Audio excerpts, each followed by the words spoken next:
So Bap Drums Vol.3 is part of a series of drum kits that I started putting together a couple of years ago. I started off with Volume 1 probably about 2 years ago, and then I did Volume 2 in last year.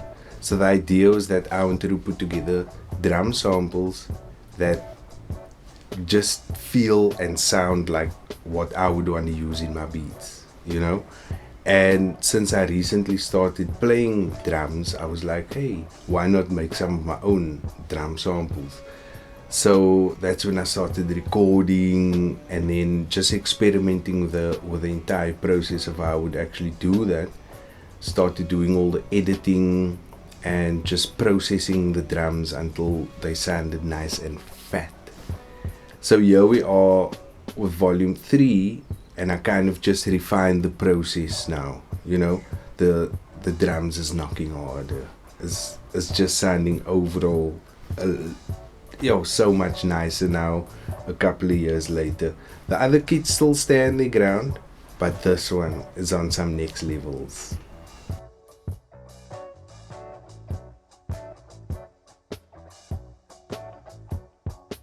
So this time around there's a lot more drums, because I started off with Volume 1, just had 20 drum loops, 20 kicks, 20 snares, 20 hi-hats, and I think some percussion stuff as well. Then for Volume 2 it was 40 drum loops, 40 kicks, 40 snares type of thing. And then for Volume 3 it's 100 drum loops, 100 kicks, 100 snares, 100 hi-hats. And the thing also with it is, what I did with the drum loops was that there's sort of like a drum loop A and a B section. So it's like they kind of work together. So it'll be 8 bars of the one variation of the drum loop, and then I play the second variation. So if it's used in your beats, you can use the first one, and then there's a B section for that same drum loop. So doing something similar but with a little bit of a difference. So when you use it, and if you're using it straight as the loop, there will be that difference in how it's used. And I did a similar thing with the kicks and the snares as well. So there's a variation on a kick like that, so it won't just be the one kick sample, it'll be the two that kind of work off each other.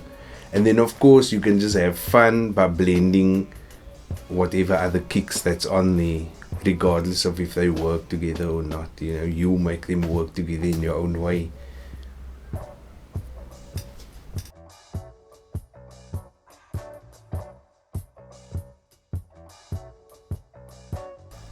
Yeah, so the process was so much fun putting this drum kit together, because this time around I had this reel-to-reel that my brother gave to me, and I was like, oh, let's experiment with that.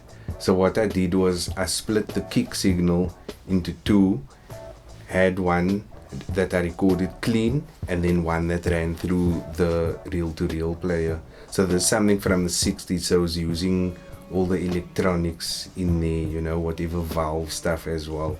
So it made the one version of the kick was clean, and then the other one that went through the reel-to-reel was this fat, subby, like nice kick full of weight like that behind it. Oof.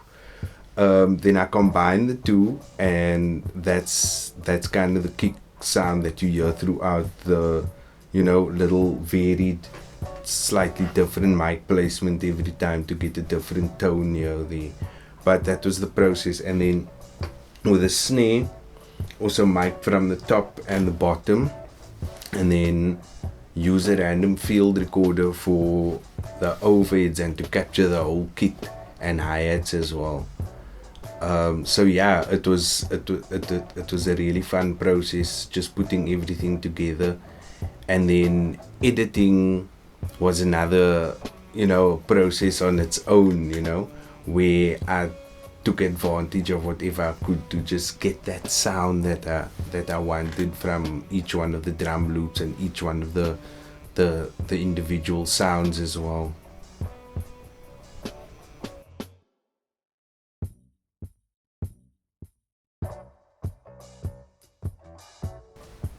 So if you'd like to purchase a copy of Bap Drums Volume 3, you can do that directly from me, or you can head over to my Payip store, and then lastly you can purchase it through 1212.